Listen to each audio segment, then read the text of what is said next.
بسم اللہ الرحمن الرحیم. معزز صحافی حضرات، کیمرہ مین، السلام علیکم. بہت بہت شکریہ آپ کے کیمرے کے ذریعے ہماری بات عام پاکستانیوں تک پہنچ پائے گی کہ جن کی نمائندگی ہم کرتے ہیں. متحدہ قومی موومنٹ آج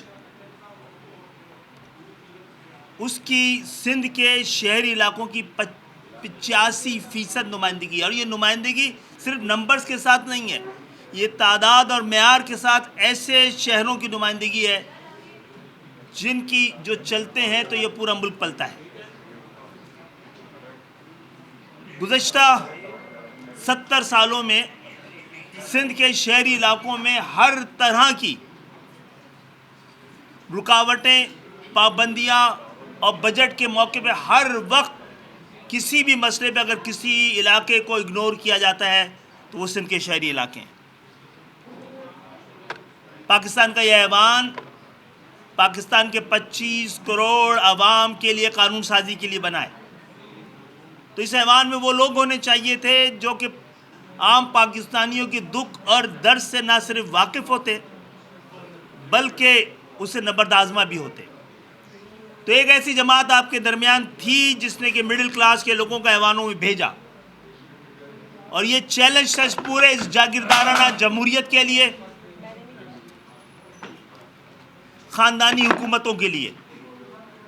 آج الحمدللہ ایم کیو ایم پہ لگائے ہوئے ہزاروں الزامات کے ساتھ ایک اور الزام آج سپریم کورٹ نے دھو دیا ہے. بلدیہ ٹاؤن میں لگنے والی آگ بجھانے والوں کے اوپر تھوپ دی گئی تھی.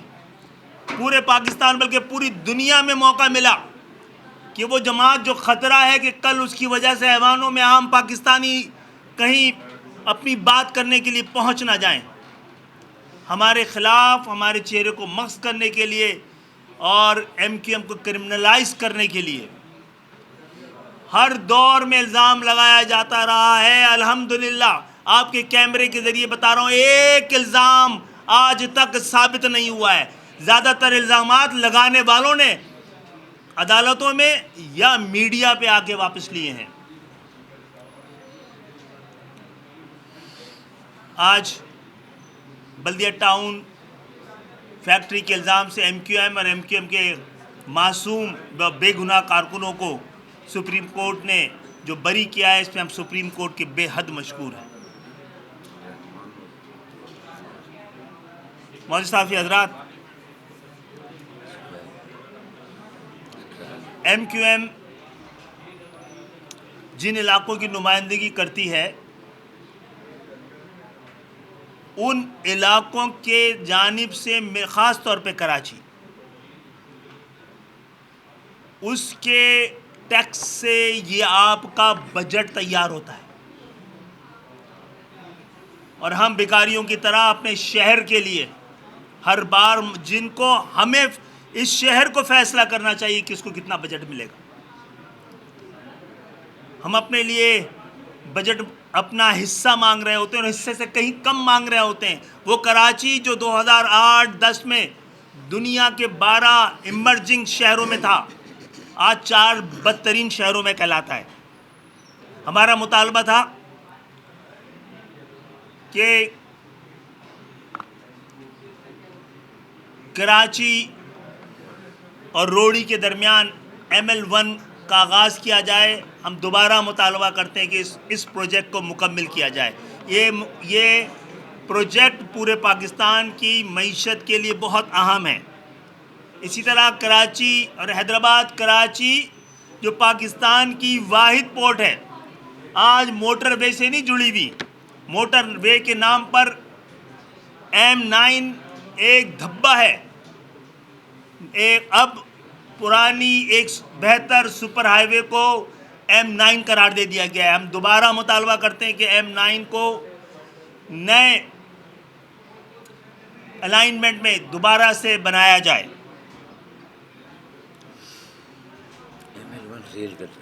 ML1 تو رین کا ہے، یہ تو میں M9 کی بات کر رہا ہوں. اسی طرح فرائٹ کوریڈور کی بات کی جا رہی ہے، وہ بھی اس کو بھی مکمل کیا جائے.